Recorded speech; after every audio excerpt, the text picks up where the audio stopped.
So I want to clean these up a little bit, and on this side that's going to be out, I want to put a flat clear coat of spray on it just to protect that patina, because I'm going to run them through the planer, flatten this back a little bit, so I just want to give a little protection to the patina.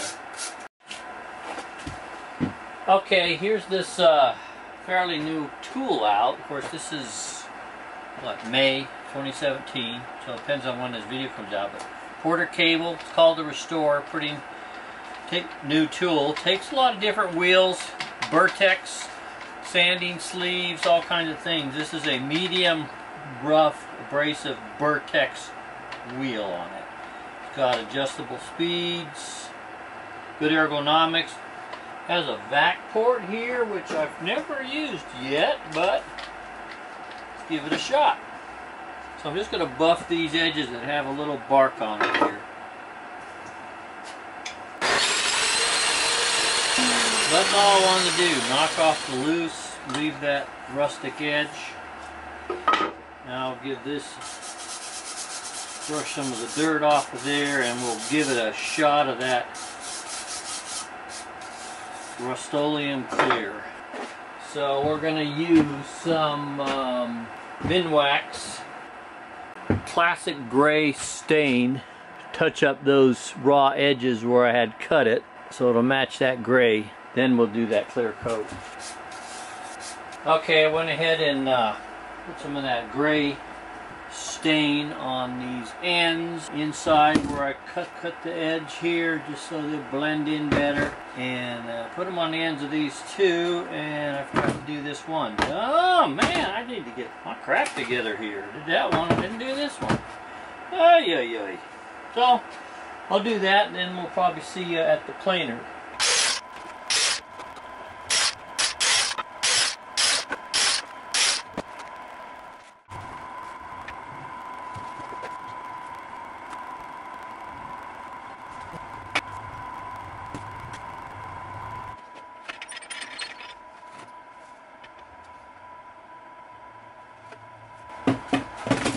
Okay, so now I think I'll route the router and cut the inset for the painting. This is actually a canvas frames going in here, this painting. It's an acrylic painting by artist Rhonda Tank. So we'll let that glue set though more before I do that, but that's going to be the next step. That's for a 12 by 16, that deer picture. I'm experimenting with some finishes because I want to keep that gray as light as possible. So this section right here was the spray acrylic that I usually use. Darkened it a little bit.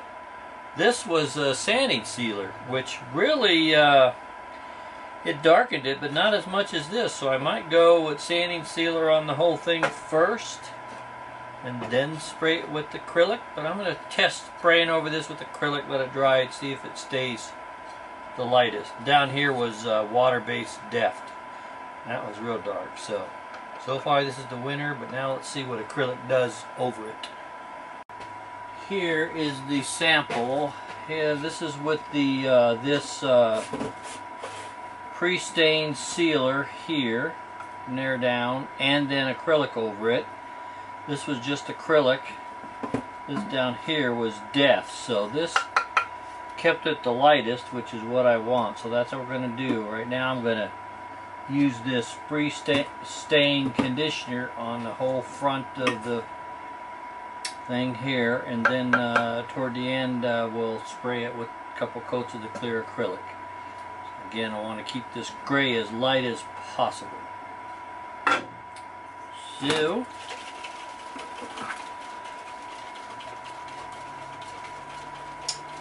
and after I seal it, we'll probably go ahead then and clear off the router table and route the groove in for the canvas painting to go set in. And then we'll come back and put the spray acrylic on it. This stuff's pretty thin. It's probably going to soak in pretty good, and it goes on dark and then dries much lighter. It scared me when I did that sample, but it came back pretty light. Let's hope.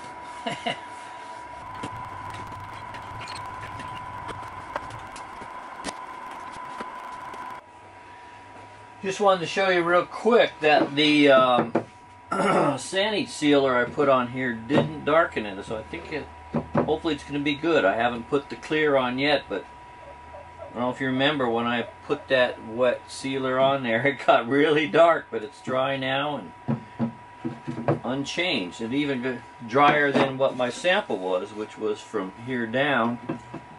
So that's good. I was worried about that. So hopefully it'll stay that light when the spray acrylic goes on there. So now we're getting ready to route out the back for the painting. Okay, we're going to make a couple passes, take a little bit at a time. So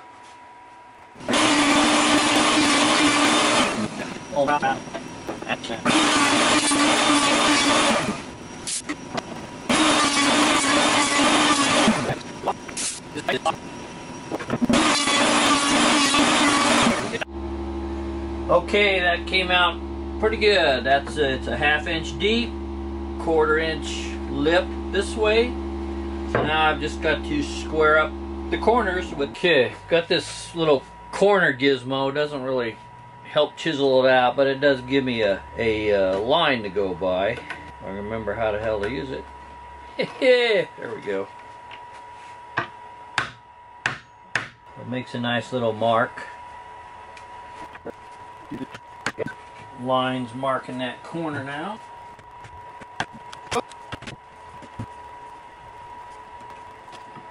There we go, nice square corner.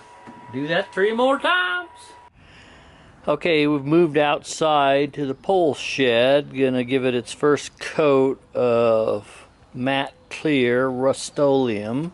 Got it here on the metal table. So hopefully the gray won't get much darker. I'm sure it will look darker right after I spray it, but it should dry pretty light, so let's see. Okay, there it is after the first coat. I just sprayed it. A little darker, not bad. I'm sure it'll dry lighter, so come back when we're ready for the second coat and take a look. Okay, that's going to conclude the Barnwood picture frame. Actually, this is part 1.